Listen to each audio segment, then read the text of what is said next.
नात्यावरील विश्वास तुटणारी घटना नुकतीच समोर आली आहे। उत्तर प्रदेशातील अलीगढमधील मुलीचं लग्न 9 दिवसांवर असताना आई जावयासोबत पळून गेली। या विचित्र प्रेम कहाणीचा भांडाफोड खुद्द महिलेच्या नवऱ्याने केला आहे। सासरी जितेंद्र कुमार यांनी संपूर्ण प्रकरणाबद्दल जावयाविरोधात पोलिसांकडे FIR दाखल केली आहे।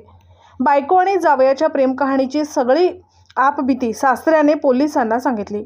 जितेंद्र कुमार यांनी सांगितलं की मी गावात राहत नाही, मी बेंगळुरूमध्ये राहतो आणि काम करतो। घरी आल्यावर मला कळलं की माझी बायको तिच्या होणाऱ्या जावयाशी खूप जास्त बोलते।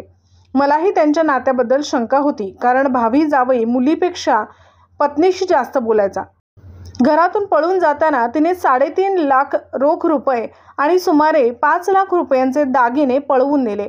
जितेंद्र यांची मुलगी शिवानी ही म्हणाली की आमची आई घरातून पैसे आणि दागिने घेऊन पळून गेली आहे। ज्या मुलाशी मी लग्न करणार होते त्याच्यासोबत माझी आई पळून गेली। आम्हाला आमचे सामान परत मिळाले पाहिजे। तो जगतो की मरतो हे आपल्याला काही फरक पडत नाही। दरम्यान पोलिसांनी दोघांचाही शोध सुरू केला आहे। हे प्रकरण अत्यंत संवेदनशील असून त्यात फसवणूक, विश्वासघात आणि मालमत्तेची चोरी यासारखे गंभीर पैलू आहेत। पोलीस स्टेशन प्रभारी म्हणाले की तक्रार मिळताच आम्ही महिला आणि तरुणाचा शोध सुरू केला आहे। मोबाईल लोकेशन आणि CCTV फुटेज तपासले जात आहे। कुटुंबाने दिलेल्या जबाबांच्या आधारे विभाग जोडले जात असून लवकरच ते दोघे आपल्याला सापडतील। या व्हिडिओबद्दल आपल्याला काय वाटतं ते आम्हाला कमेंट करून नक्की सांगा।